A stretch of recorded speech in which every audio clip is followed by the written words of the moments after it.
Hi hello எல்லாருக்கும் வணக்கம். Welcome back to my channel. இன்னைக்கு நம்ம வீடியோவில் ஈஸியாக குயிக்காக எங்கள் அம்மா ஸ்டைலில் சிக்கன் கிரேவி எப்படி செய்கிறது அப்படின்னு தான் பார்க்க போகிறோம். ஃபர்ஸ்ட் பேனில் கொஞ்சமாக ஆயில் ஆட் பண்ணிக்கலாம். அதுக்கப்புறமா நமக்கு தேவையான கரம் மசாலாஸ் எல்லாமே ஆட் பண்ணிடலாம். பட்டை, கிராம்பு, ஏலக்காய் இது மாதிரியான கரம் மசாலாஸ் ஆட் பண்ணியாச்சு. அதுக்கப்புறமா நம்ம கொஞ்சமாக ஒரு ஸ்பூன் அளவு இஞ்சி பூண்டு பேஸ்ட் ஆட் பண்ணியாச்சு.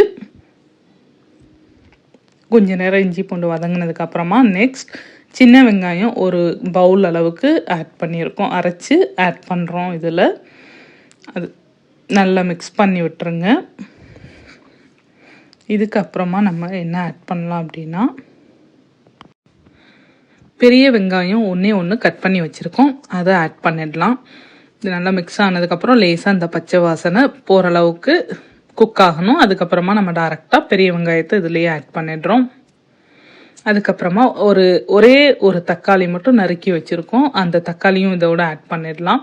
சிக்கன் ஜாஸ்தியாக இருந்தால் 2 தக்காளி எடுத்துக்கலாம். இப்போ எங்கள்கிட்ட இருக்கிறது கிட்டத்தட்ட ஒரு 1/2 kg அளவான சிக்கன் தான் இருக்குது. ஸோ தட் ஒரு தக்காளி சரியாக இருக்கும், இல்லைன்னா 2 தக்காளி எடுத்துக்கோங்க.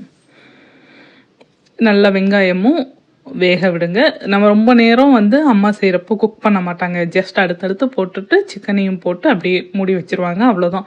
எல்லாமே ஒன்றா சேர்ந்து வெந்து ஃப்ளேவர் வரும், அதுவும் நல்ல ஒரு டேஸ்ட் கொடுக்கும் நமக்கு. நம்ம ஒன்றொன்றையும் நம்ம கோல்டன் ப்ரௌன் கலர்லாம் ரோஸ்ட் பண்ணிலாம் செய்வோம் இல்லையா, அது மாதிரிலாம் ரோஸ்ட் பண்ண தேவையில்ல. இதில் நெக்ஸ்ட் கரம் மசாலா போட்டாச்சு. கரம் மசாலா நீங்கள் வீட்டில் ப்ரிப்பேர் பண்ணி வச்சுருந்தா அதையும் ஆட் பண்ணிடலாம். அதுக்கப்புறமா நம்ம குழம்புக்கு தேவையான என்னென்ன பொடி போடுவோமோ அதெல்லாம் போடுறாங்க. மல்லித்தூள் கொஞ்சமாக போட்டாச்சு. இப்போது அதுக்கப்புறம் நம்ம காரத்துக்கு தேவையான அளவு மிளகாத்தூள் போட்டுக்கலாம்.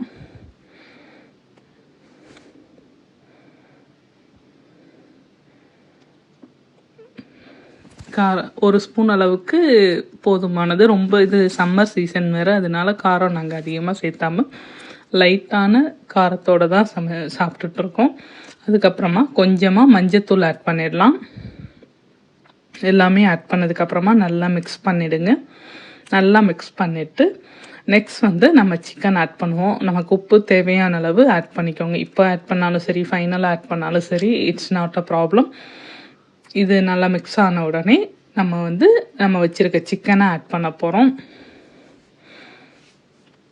சிக்கன் எல்லாமே போட்டு அதையும் நல்லா ஒரு மிக்ஸ் கொடுக்க போகிறோம். இது நம்ம ட்ரை கிரேவி மாதிரி தான் பண்ண போகிறோம். ரொம்ப லிக்விடான கிரேவி அது மாதிரி வராது, ட்ரையான கிரேவி தான் செய்ய போகிறோம். அதனால கொஞ்சமாக ஒரு டம்ளர் அளவு தான் தண்ணி ஆட் பண்ண போகிறோம். தண்ணி ஆட் பண்ணியாச்சு. இப்போது நல்லா மிக்ஸ் பண்ணிவிட்டு வேறு என்னென்ன மிக்ஸ் பண்ணியிருக்கோன்றத யோசிச்சுட்டு உப்பு போடலை அப்படின்னா உப்பையும் கரெக்டாக போட்டுருங்க.